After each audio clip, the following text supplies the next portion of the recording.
Əziz müəllimlər, hər vaxtınız xeyir olsun. Bildiyiniz kimi bugün Təhsil Nazirliyi sertifikatlaşdırma prosesi ilə əlaqədar olaraq sertifikasiyaya gedən müəllimlər üçün dəstək məqsədi ilə nümunə suallar paylaşmışdıq. Bugün mən sizə kimya fənnində paylaşılan metodika suallarının izahını təqdim etmək istəyirəm. Əslində belə deyim də, inteqrasiya və taksonomiya biraz hər birimizi narahat etdi. Amma bəzi məqamlar var ki, gəlin onlara da aydınlıq gətirim. İlk sualımız qiymətləndirmə ilə bağlıdır. Hər zaman imtahanlarda da aktuallığını qoruyub saxlayıb. Bugün də qiymətləndirməni veriblər. Amma qiymətləndirməni düşünürəm ki, hər birimiz düzgün yazmısınız. Çünki asan formada təqdim olunmuşdu. Deyir ki, summativ qiymətləndirməyə aid olanı müəyyənləşdir. Şagirdin yarımillik qiymətinə təsir edir. Doğrudur. Çünki biz dedik ki, kiçik summativ, böyük summativ var. Kiçik summativlərin nəticəsi böyük summativə təsir edir ki, bu da yarımillik qiymətləndirmə böyük summativlə əlaqəlidir. Şagirdin gündəlik fəaliyyətini, idraki fəaliyyətini müşahidə edir. Gündəlikdirsə bu formativdir. İzləməyə xidmət edir. Bu da formativdir. İllik qiymətləndirməyə təsir etmir. Əslində diaqnostik də təsir etmir. Formativ də. Qiymətləndirmə meyarları mövzuya və dərs ərzində edilən tapşırıqlara əsaslanır. Bu da formativdir. Meyar əsasında qiymətləndirmə formativdir. Birinci sualımızın cavabı olacaq A variantıdır. Düşünürəm ki, birinci sualı hər birimiz doğru yazmısınız. Gələk ikinci suala. Deyir ki, müəllim şagird dərsdə söhbət etdiyinə görə ona bütün sinifin qarşısında irad bildirir. Müəllim deməli görür ki, şagird söhbət eləyir, o da irad bildirir. Deyir ki, bu davranış müəllimdə hansı bacarığın zəifliyindən xəbər verir. Demək, situasiyada nə baş verib? Burada əlbəttə ki, şagird davranış pozuntusu sərgiləyir və müəllim də buna irad bildirir hamının qarşısında. Konfidensiallığı falan qoruyub saxlamayıb, dəstəkləyici mühit pozulub. Deyir, gəl görək, verilən situasiyada hansı cavab situasiya ilə uyğunluq təşkil edəcəkdir. Təlim materiallarını şagirdlərin yaş xüsusiyyətinə görə uyğunlaşdırmaq bacarığı. Burada təlim materiallarından söhbət gedə bilməz. Çünki şagirdin davranış pozuntusundan söhbət gedir. İntizam pozuntularına qarşı sərt reaksiya göstərmə bacarığı. Daha sonra sinfdaxili kommunikasiya və pozitiv intizam qoruma bacarığı. Şagirdlərə qarşı obyektiv qiymətləndirmə meyarları tətbiq etmə bacarığı. Dərs zamanı texnologiyadan düzgün istifadə etmə bacarığı. Dərs zamanı texnologiyadan düzgün istifadə etmə bacarığı buna aid yoxdur. Şagirdin qiymətləndirməsi ilə bağlı söhbət yoxdur. Deyir ki, intizam pozuntularına qarşı sərt reaksiya göstərmə bacarığı. Sonra deyir ki, sinifdaxili kommunikasiya və pozitiv intizamı qorumaq bacarığı. Bu davranış müəllimin deyir, hansı bacarığın zəifliyindən xəbər verir. Bəzi müəllimlər B variantını götürüb, deyir ki, müəllim intizam pozuntusuna qarşı sərt reaksiya verir də, düzdür. Amma burada deyir ki, bu davranış müəllimdə hansı bacarığın zəifliyindən xəbər verir. Burada müəllimin hansı bacarığı zəifdir, yoxdur. Əlbəttə ki, ünsiyyət bacarığı və pozitiv intizamı qorumaq. Bildiniz, əziz müəllimlər, bu sualı səhv yazanlar.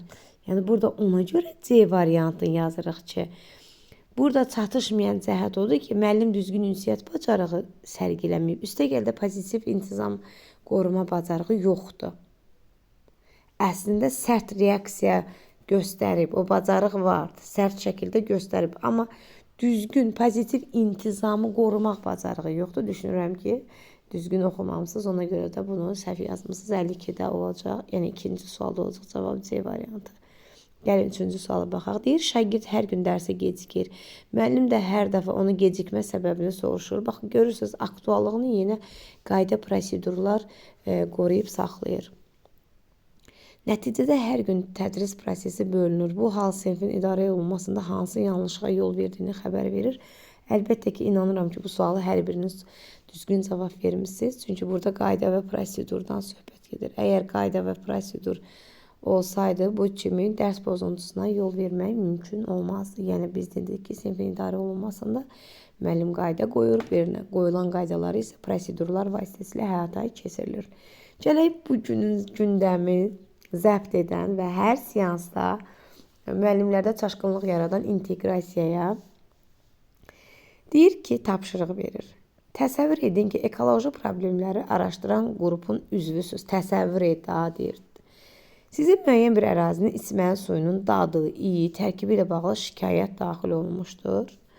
Sizin öhdəliyinizə 3 fərqli su mənbəyindən nümunələr götürüb, onların tərkibində codluğu, bulanlıq dərəcəsini ölçmək, iddianın doğru olub olmadığını müəyyən etmək lazımdır. Datalar toplanmalı, cədvəl şəklində təqdim edilməli və problemi həlli üçün müzakirə təşkil edilməlidir.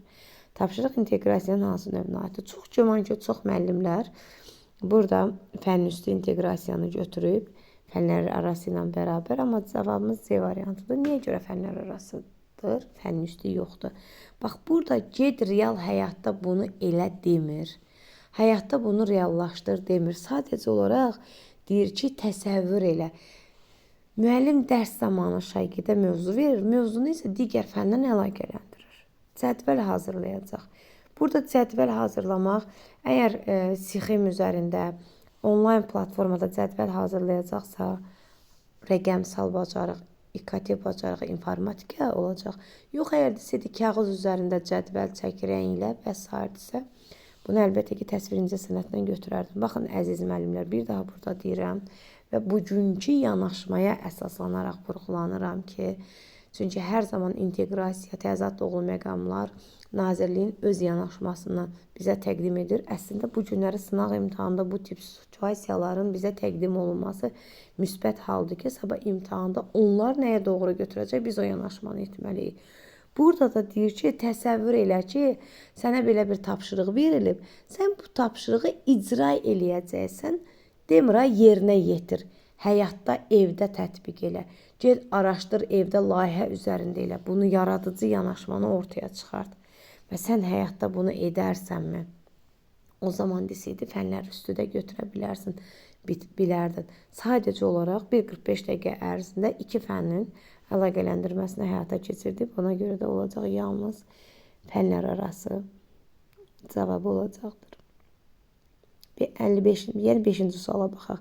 Deyir, məktəbimizin kimya laboratoriyasında yerə az miqdarda turşu, hidroxil turşusu dağılıb. Tökülən turşunun miqdarı təxminən 100 milli, konsentrasiyası isə 1 metrdir. Sən şagird laborant kimi bu tökülməni təhlükəsiz şəkildə neytrallaşdırmaq və təmizləmək üçün plan hazırla.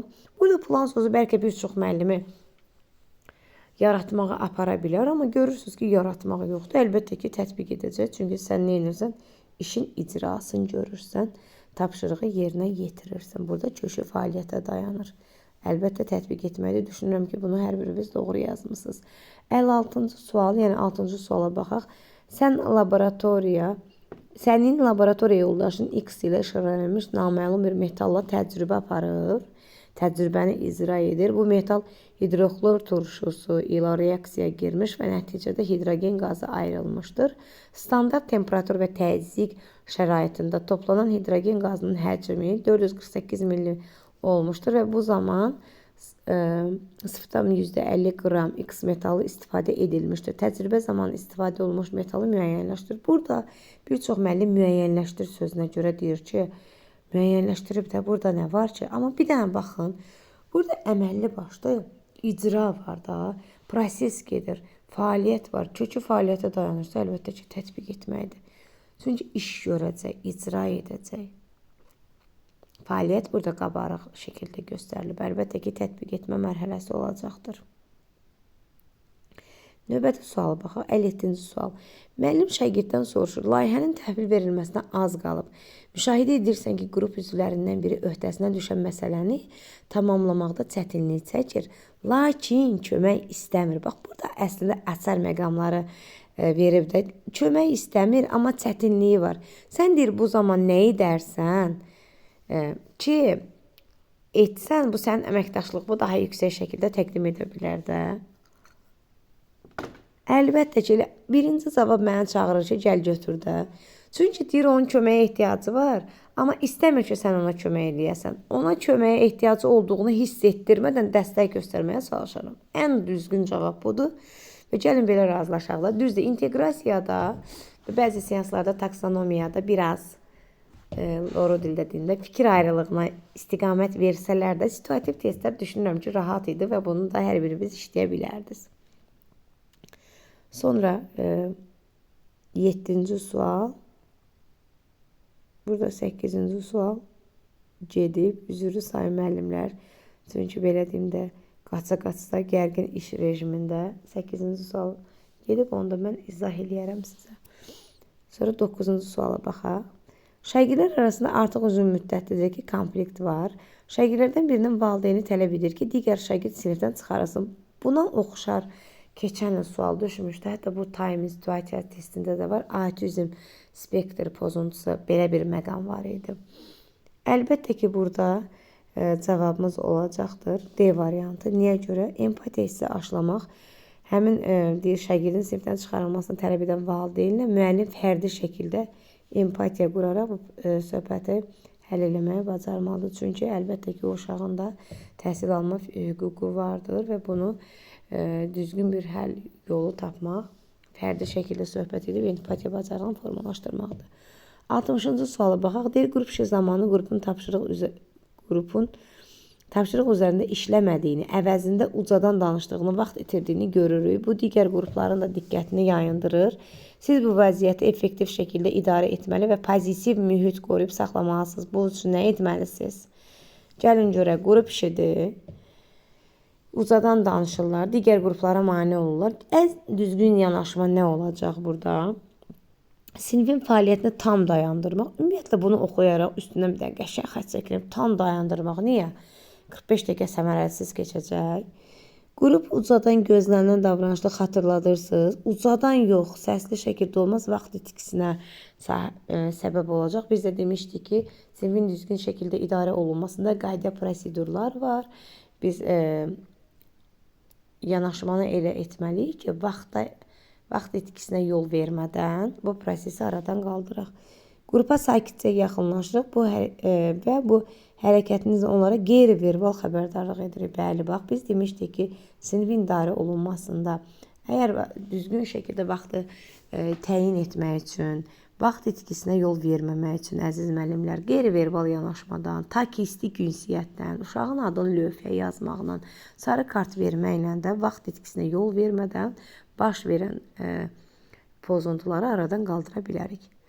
Bu qədər əziz müəllimlər, inanıram ki, taksonomiya və inteqrasiyaya aydınlıq gətirə bildim. Bir daha da onu bax, qeyd edin özünüz üçün. Əgərləri sən situasiyada 45 dəqiqə ərzində 2 dənə fənnin əlaqələndirilməsini görürsənsə, fənn üstü inteqrasiyadan şübhələnirsənsə, bax məzmuna. Əgər sənə şərtli şəkildə təsəvvür et, bunu sən araşdırırsan, amma real həyata keçirtmirsənsə, get həyatda bunu yerinə yetir, icra et demirsə, sən ona fənn üstü inteqrasiya deməyəcəksən.